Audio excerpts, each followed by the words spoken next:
A question asked courageously, answered honestly, and lived authentically can change your whole life. For me, that question was, how can I use what I have, what I love, and what I know to bless the lives of others? The School for Good Living and this podcast are one answer to that question. Hi, I'm Brian Miller. I know that the world can work for everyone, but that it won't until it works for you. I've created this to help you make the difference you were born to make. It's a series of conversations with thought leaders who are moving humanity forward. And in each episode, I explore their lives and the work they do. I also ask them to break down how they've gotten their books written, published, and read. This podcast is all about exploring the magic and mystery, and sometimes the misery, of the creative process. So if you have a mission, a message, and the motivation to share it, this podcast is for you. Welcome to the School for Good Living. Today, my guest is Michael Bungay Stainer, founder and CEO of Box of Crayons, and author of The Coaching Habit, Say Less, Ask More, and Change the Way You Lead Forever. He's also written Do More Great Work, Stop the Busy Work, Start the Work That Matters. Box of Crayons is a company that helps organizations do less good work and more great work.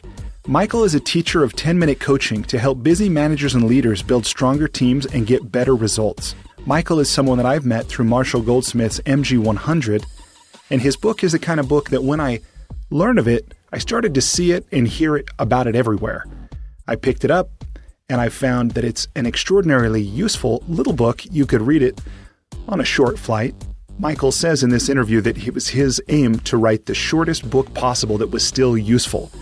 And he also talks about the best question in the world, which he shares in this interview, and how to use it, why you would want to. Michael was the first Canadian Coach of the Year in 2006. He was a Rhodes Scholar at Oxford University, and he has written for all kinds of publications. We don't get into this in the interview, but he says in his bio that he was sued by one of his law school lecturers for defamation, and he was banned from his high school graduation for the balloon incident. So Michael is definitely a contrarian with a very useful point of view. Michael is a very smart, thoughtful, engaging thought leader who can help you become a better whatever you already are. Enjoy. Michael, welcome to the School for Good Living podcast. Brian, I'm pretty excited to be here. Thank you for having me. Yes, it's a pleasure. We've been through a lot just to get to this moment. I'm so grateful. If only people knew the adventures we've been on just to get to this moment, they'd be listening even more intently. Yes. So, Michael, I want to start with my favorite question for Uber drivers. What's life about? Oh, man. Do your interviews go off the rails immediately when you ask that question, as people run into that philosophical challenge about what's the point of this life? Well, here's what I think life is about. So to start off with, I'm an atheist. So I'm like, you're here once, you're making a good life of it. You squeeze the lemon as much as you can while you're here on earth. You make it a better place for people, and then you're done. And our life is wonderfully inconsequential. You know, there's like a vast amount of blackness stretching out one way, a vast amount of blackness stretching out the other way, and one tiny pinprick of light in the middle. That's my life. So I'm like, on the one hand, everything I do matters not a jot. In the big scheme of things, I'm entirely irrelevant. On the other hand, this is my one kick of the can, so I better squeeze the most of it that I can, enjoy it the best I can, feel as joyful as I can, and try and contribute to a better world. So the way that gets articulated for me personally, so this is kind of my individual mission, is to infect 1 billion people with the possibility virus. So that's the mission, if you like, that I came up with some years ago, which still speaks to me.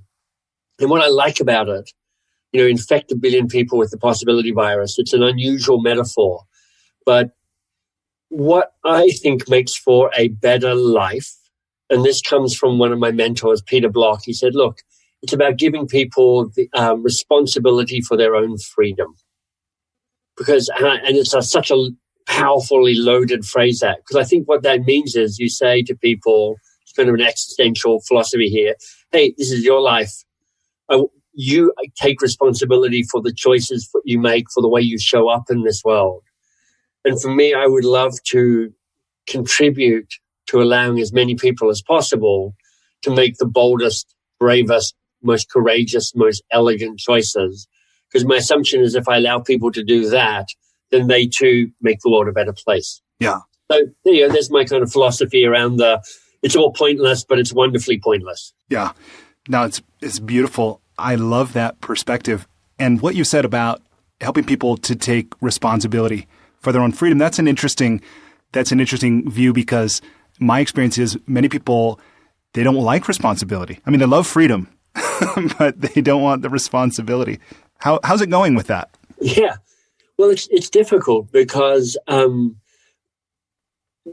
it is in many ways more comfortable to not take responsibility for your own freedom. I mean, Peter Block again, he says, look, part of the nature of showing up as an adult in your own life, so taking responsibility for your own freedom, means taking responsibility for the choices you make. And he says, look, when you do that, two things show up: guilt and anxiety.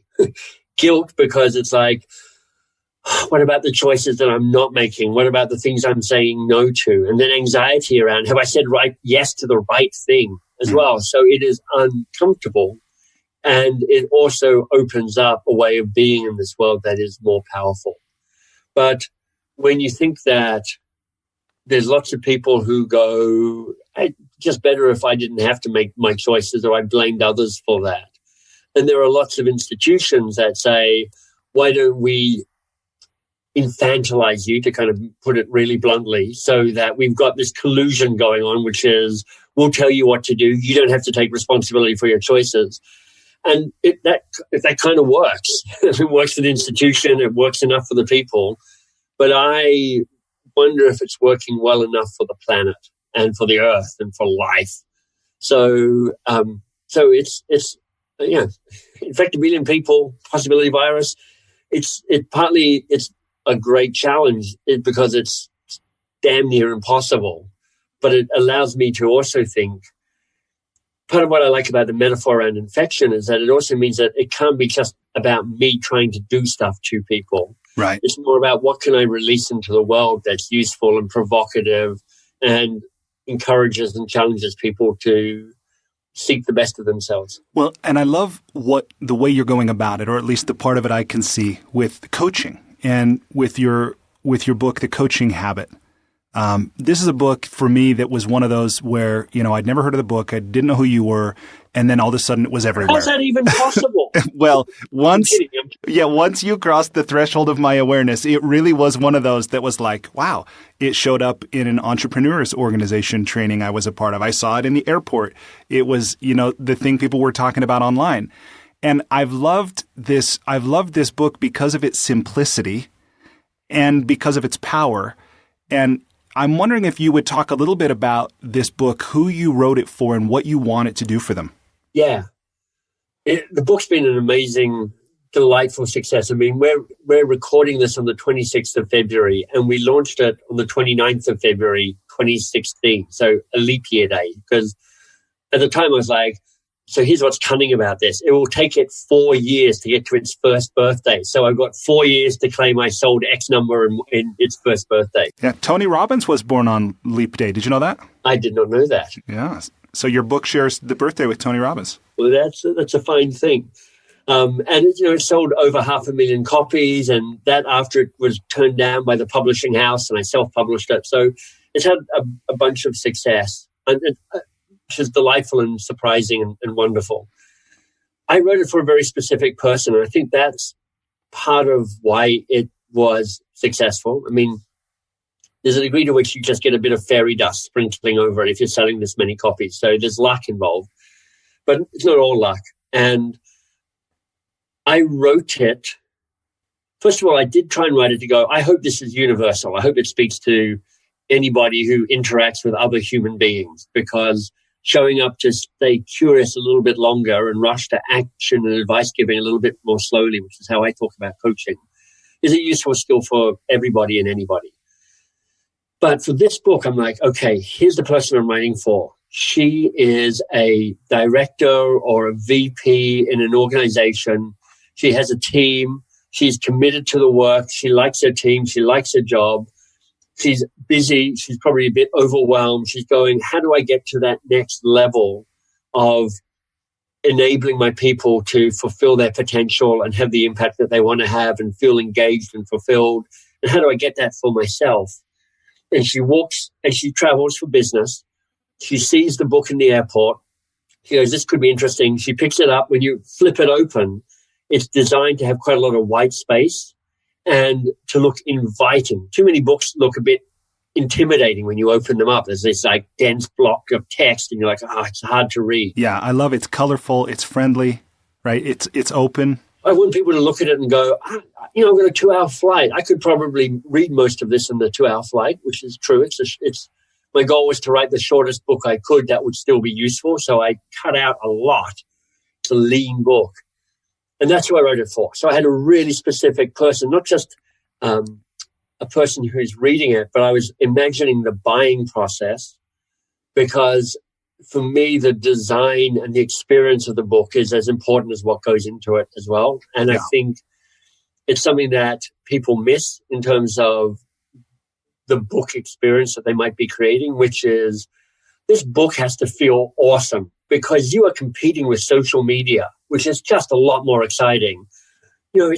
Social media's had $8 trillion invested into to make it entertaining and addictive and the thing people want to do all the time. Yeah. And your book is competing with that. So it better be a pretty good book, not just the words in it, but the experience of it.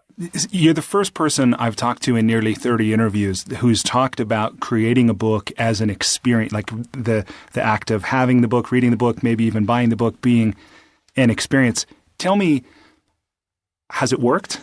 Well, I mean, we sold over 500,000 copies. The feedback we get from people is typically this, this book made me laugh out loud, which was important for me because so many business books just take themselves way too seriously and they're a bit tedious and they're a bit dry. This book felt super practical. This book was a delight to read. I remember sitting in one meeting and for a big sports apparel company, and the guy going, you send us these books. I don't read books. And I picked this up and I just started because I just did. And I accidentally finished reading it. And I'm like, perfect. That's what I love to hear. You kind of, it kept you engrossed enough that you couldn't find the reason to put it down. There wasn't a moment where you went, it's got boring, it's got theoretical, it's got tedious. Because too many books, you can't see it. On my floor down there is piles and piles of books that people send me and that I buy. And too many of them, I start reading a chapter and I'm like, I don't know if I can go on. So you got to find an experience to pull people through the book. Yeah.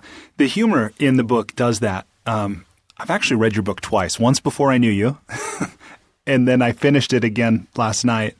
And I am grateful that you made it a short book and a funny book and a useful book. And one of the things I want to ask you about is, tell me about the decision to not use a lot of stories in the book, right? Like that's obviously a staple of a lot of business literature is there's either a composite figure, who's meant to teach you something, or there are actual people that you draw something from. But you didn't do that. Tell me about that. Well, there's two ways of using stories. The first is when you fableize a book. So classic Patrick Lencioni and the 5 dysfunctions of a team. And I have a master's degree in literature, so I know what a really good story with really great characters and a really great arc to it looks like. And most fable books drive me crazy. Patrick Lencioni's are pretty good, and they're still pretty terrible as a story and as a piece of fiction. And his are way better than most. So I was like, I can't write a fable because I couldn't do it without parody and just disintegrating into some miserable experience. And I know I'm not a good writer. I'm a great reader of fiction. I'm not a great writer of fiction. And then the other is the style of story popularized by Malcolm Gladwell. And it just feels like it's being done to death. If I have to read yet another chapter opening where it goes, Brian Miller was a good-looking man who strode into the room, put his paper down on the desk, sat back on his creaky old chair, adjusted the paper on his desk, leaned across and said, "What's up with this?" Now, and it's just that whole, that scene setting thing has been done to death now. I mean, yeah. It's like, you're all bad parodies of Malcolm Gladwell. And so I'm like, okay, for me, there's a driver to I just have a weird wiring that partly is like I want to be different from what's out there. It's if this is the way people are doing it, how do I not do it that way? And I also just thought that I wasn't sure if the stories truly were going to contribute to the experience, because it's as soon as when we do our training, we teach people these coaching skills. We don't do case studies, and we don't do kind of, what do you call it, where you're pretending to be somebody who's pretending to coach you. We get people to coach on real stuff about themselves, so it's a real experience. So not role plays, but real play, as they say. Mm-hmm. And it didn't feel right to put kind of role plays in the book. Now, I'm just in the dark valley of self-loathing and despair trying to write the next book, which is kind of a deeper dive around the practicalities of coaching. What's your working title for this book? The working title is How to Tame Your Advice Monster. Mm-hmm. Because the advice monster is a metaphor that we used in the book, and it's one of the things that seems to have really struck a chord for people. And we are playing around with kind of visualizing a script or visualizing a flow for people so that they can see how something might roll out. It's not quite a story, but it's a little bit bringing the experience to life. One thing that worked well for me about the book was how the 7 questions that you present, they really do have a power individually, and then using them together. I mean, I think it's probably like anything, like questions or tools, right? And in the hands of a craftsman is a different result than in the hands of a hack. But even still, the way you point this out, busy people can use these tools effectively in a very short period of time. Will you talk a little bit about both what was your decision? How did you arrive at those 7? And what could a busy manager, busy leader, if there was even just one insight that you could share from those that they could apply, when they park their car from listening to this podcast and walk into the building or whatever? Yeah. So the process of getting to the 7 questions just was a period of time. I wrote a bunch of bad versions of this book before I wrote the version that ended up in the world. And the first version was Michael's favorite 167 questions around coaching, because there's a lot of great questions out there. And I was like, this would be great. I'll write 2 pages on every question about why it works, and then people have this compendium of awesome questions. Sounds pretty good. Sounds okay. I'd read that blog post. I'd at least look. But what actually happens is nobody can remember anything. It's overwhelming. It's like, it's good in theory, but in practice, I can't use it. I mean, I've got Warren Burge's book, A Beautiful Question, on my shelf, and it's a lovely book, and it's articulate about the power of curiosity and specific questions in unlocking innovation and the like. But can I tell you a single question that he champions? No, I can't really, because it's got too many, and my brain can't hold that much data. Right. So then I was like, okay, so I've got to make it fewer. And I was like, maybe it's the 4 question. It's like 4 doesn't feel enough. Maybe it's the 9 questions. And I just wrote and rewrote and rewrote and rewrote and rewrote this list until it got down to the 7. And I'm like, this feels like simplicity on the other side of complexity. So I got to that thing by trial and error and just whittling around and playing with it until it felt as robust and as right and as elegant as I could make it. And then you asked about, so somebody listening to this, what should they're getting out of the car, they were like, that was an interesting conversation, but here's the one thing I want to remember. So behind the book, The Coaching Habit, is the invitation to shift your behavior, because that's how we measure success. Are you going to do something differently? And what I would suggest that almost every single person listening to this conversation, even the people who would self-identify as coaches, are still advice-giving maniacs. I mean, we are just wired to move into the I want to tell people what to do. I've been trained all my life that I get rewarded for having the answer to the conversation we're having before about responsibility for our own freedom. People look to me for the answer. I've been promoted and rewarded and encouraged all my life to have the answer. The way I feel like I add value best in the role, whatever role I have, be it a manager, a leader, an entrepreneur, a parent, is to have the answer. We love having the answer.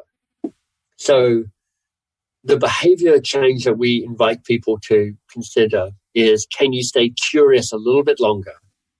Can you rush to action and advice giving it a little bit more slowly?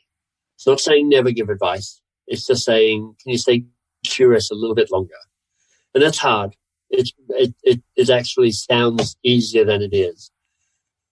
And what I would encourage people to experiment with is perhaps, first of all, just see if you can notice how quickly you default to giving advice. You know, how quickly the advice monster in your brain starts going, tell them what to do. It's about, normally for most people, it's about 15 seconds into a conversation. You're like, I already know. You're telling me about a complex human situation. I don't know the context. I don't know the people. I don't know what's really going on. But I've got some ideas on how you should behave in this. And then perhaps there's a question around, if you want to try some stuff out, pick a question and see if you can ask it once or twice more than you would otherwise ask it today. You know, I'll give you 3 questions that are easy to build into any conversation. The first is a question to start a conversation. What's on your mind? It's the kickstart question in the book. And rather than starting a meeting with somebody with an agenda or with chit-chat, just go, hey, okay, let's jump into it. What's on your mind? It is a powerful question. And I've realized, you know, I do a lot of work now where I invite people to do a one-word open, right? And I love, because you get a sense of, I mean, sometimes I wish we could have a little thought bubble above our head that just said like grumpy or elated, right? And so this question does effectively the same thing, but it invites people to elaborate. It gives them control, you know, this kind of thing. So yeah, I love that. What's on your mind? I'll tell you another opening if you're, this is kind of as a facilitator to a facilitator. I collect postcards. Uh-huh. And I have postcards all over the place, and I try and collect ones that are quirky or different or interesting or spark a reaction in some way. And what I'll sometimes do is I'll just spread a bunch of postcards on the table or on the floor. I say, pick up the postcard that summarizes how you're feeling right now. Mm. And then they hold it up, and that whole picture is worth 1,000 words. It's like, let me tell you why I've picked the rooster on top of the barn, blah, blah, blah, blah, blah. And they're away into something like that. I love that. You were giving me 3 questions, and First one, an opening one, what's on your mind? The kickstart question. The second is a closing one, which is how you might choose to finish a conversation. Because and this is particularly in businesses, but in general as well, mostly we kind of rush away from a conversation. We don't nail the learning. We don't celebrate the moment. The question that I think is really great at the end of a conversation is, what was most useful or most valuable here for you? We call that the learning question in the book. And if you take on your role as a teacher, and I think being a teacher, you know, formally for sure, but informally is a role that all of us can play. And you think to yourself, my job is to help people learn so they're better and smarter after having interacted with me. It's useful to understand how people learn. And they don't learn when you tell them stuff, and they don't learn when they really do stuff. They learn when they have a moment to reflect on what just happened. And when you finish a chat with somebody, that when you finish this podcast with Brian and me, you might ask yourself, what was most useful or most valuable about this podcast for you? And you can see how immediately it turns this from being an interesting conversation between 2 very good-looking guys to you actually going, hey, I'm extracting what's most useful, and it engages you in a different way in this podcast. And then the third question is what we would call the best coaching question in the world, the OR question, AWE. And AWE stands for and what else? And it just carries the insight that a person's first answer to a question is never their only answer, and it's rarely their best answer. So when you ask a question, follow it up by saying, great, and what else? You know, what's on your mind? Great, what else is on your mind? What's the challenge here for you? Okay, what's the other challenge here? What else is a challenge here for you? What do you want? Okay, what else do you want? Doesn't really matter what the question is. You can add and what else afterwards. And it's a great tool to help you stay curious a little bit longer, which, remember, is what we're trying to get in terms of a behavior shift. Yeah. And what you've said there about what's most important here for you. Like, I love that, the power of that being, because it's never about really what it's about, right? It's never about the situation. It's never about the other person. And you actually make a statement in the book to that effect about when you're talking about other people, what you're really talking about is a relationship, and more specifically, your role in that relationship. So to be able to ask that question, that and what else, or what's most important here for you, that's such one of those simple things that's so powerful, so profound. Yeah, I know I look remarkably young, but somehow I'm actually I'm surprised to be 50 something at the moment. So I've been doing this coaching thing on and off for a while. And I've just seen that you don't need many questions, but if you can ask good questions and ask them really specifically, and that art of adding for you onto the end of questions often is a way of deepening and personalizing a conversation. Because now, the kind of jargon I've heard it saying is you stop coaching the task, you start coaching the person. Mm. And for you is a way that the spotlight in the conversation turns from the challenge, whatever the topic is, to the person dealing with the challenge. And that's much more powerful for them and honestly more interesting for you. Yeah. And I think you mentioned that. I think you refer to that as coaching for growth versus coaching for performance. That's right. Right. And what a difference it is. I mean, ultimately, at some level, we know that every organization, every team is made of individuals, but sometimes we forget that. And I think the most effective leaders, the most effective coaches, which, by the way, you talk about this. I think you mentioned something that was written in HBR about the 6 leadership styles. So Daniel Goleman, his article is called Leadership That Gets Results. And he says, look, there are 6 leadership styles. Great leaders use all 6 of them. Most leaders use 2 to 3 of them. Coaching is one of those 6. It's the least utilized of the leadership skills. Yeah. No, I think there's a lot of truth in that, and the power of, these relatively simple questions asked with care, at the right time, in some case, the right sequence. I think it's really profound, and you've done, I think, just a masterful job, not only, laying those out, but also explaining why, including one of the things I think you did really well was where you did, although you didn't include a lot of stories, you did include research, which I think Lindsay, right, was your researcher. Will you talk a little bit about how that came about and what, why that worked so well? Well, I love making models up. I love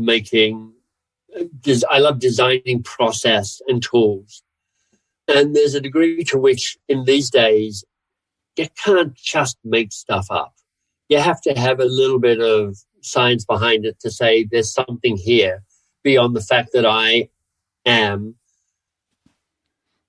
I come from a place of privilege. I am a 6'2", overeducated, straight, white, middle-class man. So I'm born to have authority. And I think leadership and management, the writing in leadership and management is dominated by people like me and people like you, Brian. We are you look for women's voices in writing on leadership and management, and they're there, but they're vastly outnumbered. You look for people of color, they're barely there. That you have to look really hard for them. So part of what I want to ensure is it's not just another white dude pontificating on, hey, this worked for me.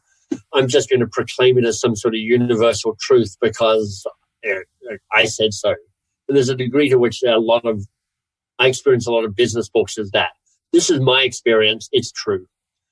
And I'm obviously my experiences are true because I'm Michael, but I thought it was also useful to go, let me find the science behind that. So, I found Lindsay because she was Adam Grant's researcher. And I was like, Adam Grant writes a good book and his stuff is rigorous in its research. So I was like, I'll find the woman who helps Adam Grant to help me. So she and I worked together and she would take the question and I go, is there any here? You should go out and look around and find some research. And then we try and make it condensed and useful, because some people want it and some people don't. So it's a little section at the end of each chapter going, here's from our little lab. Yeah, and I do think it was a nice balance of both kind of validating the content, but also adding, like the best learning is when you don't know you're learning. And so the kind of part about where research showed that when, again, going back to the words for you, showed that people solved mathematical questions more accurately. That's what blows your mind around some of this stuff. I mean, and it speaks to how influenceable we are in terms of human beings. The whole science of behavioral economics and, the book Nudge and the like, and how just tiny little acts of priming people gives them a completely different experience in a situation. So, people are going in for, I'm going to get this slightly wrong, but I'm bear with me. There's this test where people are going in to be tested on something. And half the people walk down the corridor and they sit down and they do the test. The other half of the people walk down the same corridor, but they walk by an old person, what use a walker frame, moving really slowly. And those people do worse on the test because that experience has depleted something in them as part of that. And I'm like, wow, if that happens.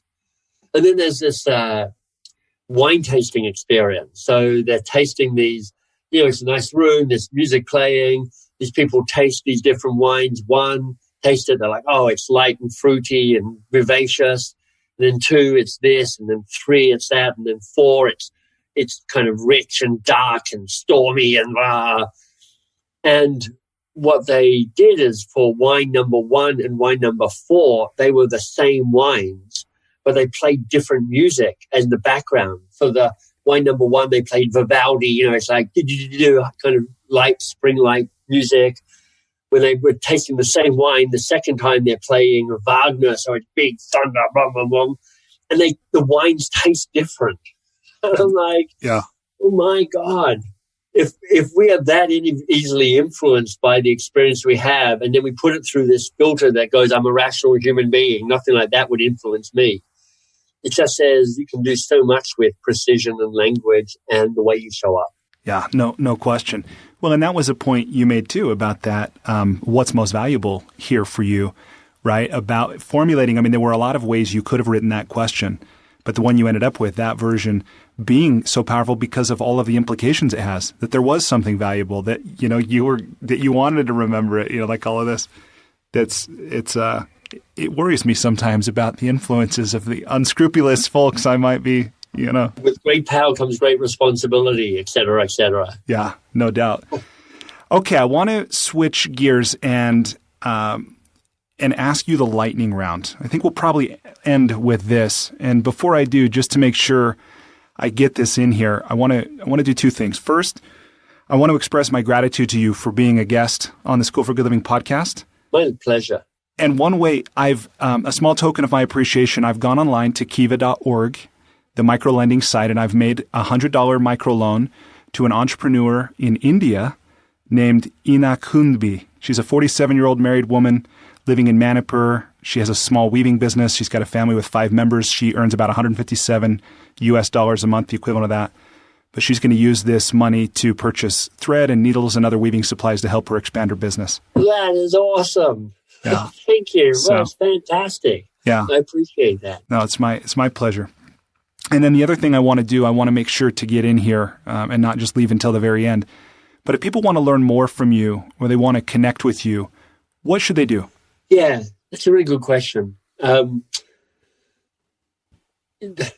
easiest place to go to is boxofcrayons.com. But honestly, that's turned over the years into kind of we sell our corporate programs through boxofcrayons.com. If you go to michaelbungaystainer.com, there's not much of that website. There is a page to sign up and get a book on tactics to do great work. I'm not sure, some sort of giveaway, but it's an opportunity to jump onto my mailing list. I put out a newsletter every 6 weeks or thereabouts, nothing too serious. And then if you just want to kind of connect with me, if you Google Michael Bungay Stainer, you'll find social media and LinkedIn and the like. Awesome. But thanks for asking. Yeah. Oh, and I should say, look, thecoachinghabit.com. So that's the website of the book. There's a ton of the book downloadable for free and videos and podcast interviews and the like. So whether or not you want to connect with me, there's a lot you can just pillage off that website. So feel free to do that. Well, and that reminds me, and even just hearing the name boxofcrayons.com, there's a little piece you did on YouTube about fun, the 8 irresistible principles of fun. That's right, the 8 irresistible principles of fun. Will you just say a few sentences about, I might think this was self-evident, but I'm going to invite you to articulate something. But would you be willing to just say a few sentences about why fun is so important? Well, it's an important origin story for me. So after I was fired from my last job and started Box of Crayons, it wasn't called Box of Crayons then, I was like, okay, I'm giving a talk on branding to my local coaching chapter because I just arrived in Toronto. I didn't know anybody. I'm trying to build a network. And I came up with Michael's 3 amazing lessons about branding and then discovered my company name failed all 3 of those lessons. I was like, oh, no, that's not good. So I said, okay, so I've got to come up with a better company name. And in brainstorming, I went through a lot of bad names, but I kind of clicked onto something that was important at the time for sure, which was I love working with people who are seeking more fun in their life. And that insight was what made Box of Crayons appear in my head. And I went, well, that's a great company name. And the rest is history. And then at the same time as talking about branding, I was talking about the importance of creating intellectual property. And I was like, oh, I don't even have any intellectual property. So I've also better come up with some intellectual property. So I came up quickly with the 8 irresistible principles of fun, which then we turned it into a movie. I mean, the movie's 12 years old now, so it's a little slow and a little clunky compared to what we're used to now. But at the time, it got seen by millions of people. I watched it, and I love that it wasn't narrated. You had to pay attention. That was fun. It runs. It's like a 6-minute movie or something. It's a little slow, but it's still worth a good watch, I think. Yeah. Now I want to know those 3 principles of branding. I do too, because I've forgotten. Okay. No, they were genius at the time, though. And you knew that your own business name didn't meet your own criteria. That's great. Well, it's true. Maybe we teach what we need to learn, right? Yeah, exactly. And then I heard once that sign is posted on the wall at Esalen. And it says not only we teach what we need to learn, we are our own worst students. Yeah, exactly. Nothing worse than trying to teach people in the world of L&D who are actually L&D professionals, learning and development professionals. They're terrible. So I get that. Yeah. Okay, so the lightning round. Please complete the following sentence with something other than a box of chocolates. Life is like a swirling, chaotic experience of joy.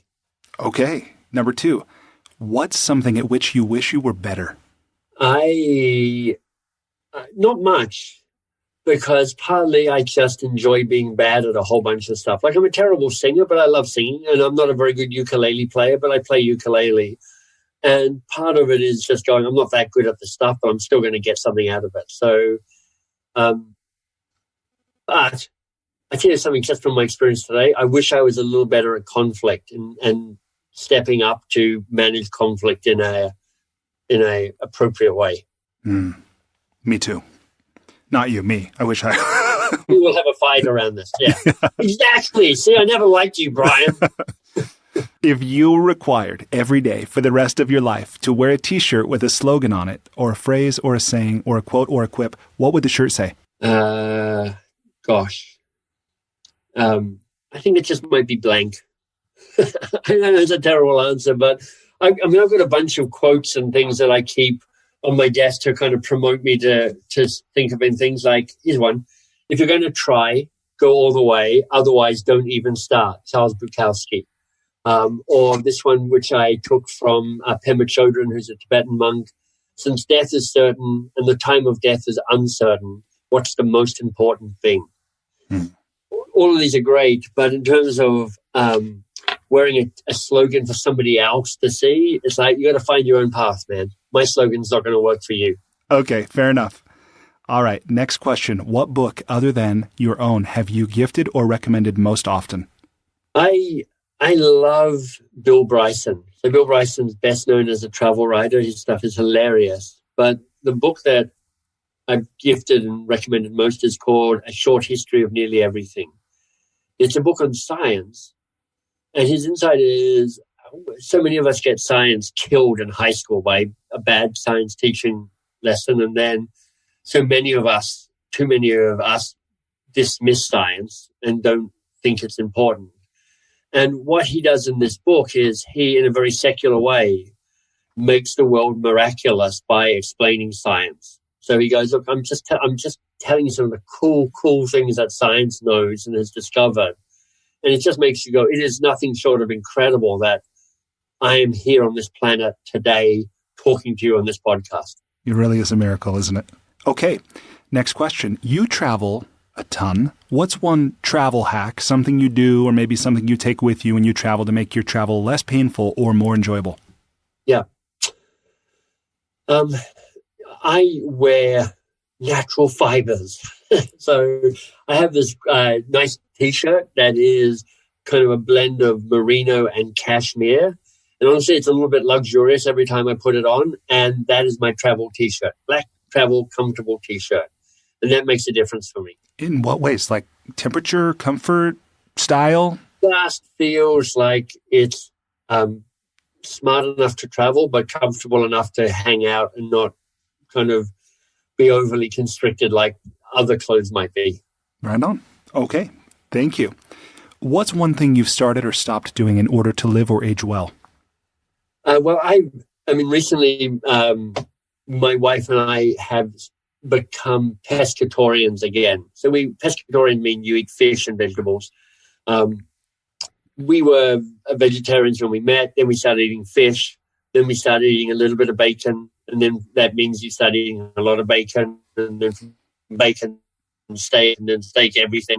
We just got to the point where we're actually eating quite a lot of meat now. And one of the ways that you are better for yourself and better for the planet is you eat a whole lot less meat. You don't have to eat no meat, but less meat. So I'm currently pescatarian and actually enjoying it and not really missing meat at all. Oh, good for you and good for the planet. That's great. What's one thing you wish every American knew? That's a really interesting question. Partly I'm a Canadian, so I'm not even sure I get to a Canadian/Australian. So I'm not sure I get to proclaim that around all Americans, but I would love science to be respected and appreciated as a way of making decisions about how we work on this planet. And the fact that it's not just in America, but it gets a lot of press in America about how many people don't believe in science, don't believe in evolution, believe in flat Earth. It's in Canada as well. It's in Australia as well. It's in America as well. And I would love it if that wasn't the case and there wasn't fake science or no science around. Vaccinations, it's like, get vaccinated. For sure. What advice, and maybe the advice monster is not something you're willing to indulge in. If not, that's fine. Or maybe you can help redirect my question. But what advice do you have for those who are what I will call in the belly of the snake? They're in the creative process. They've maybe been there for a long time. They feel stuck. They don't know where to go to get their book or their other creative project to the finish line and to see the light of day and share it with other people. What do you say to people in that situation? Well, I think reading something like Stephen Pressfield's book on battling the resistance, so the war of art, is useful. Just to go, welcome to doing creative work. It is always you're always in the belly of the snake. I'm currently right there at the moment, just going, I've just written a terrible first draft of this thing. It's taking me 3 times as long and it's half as bad. It's half as good as I thought it would be. It's just part of the process. So get support.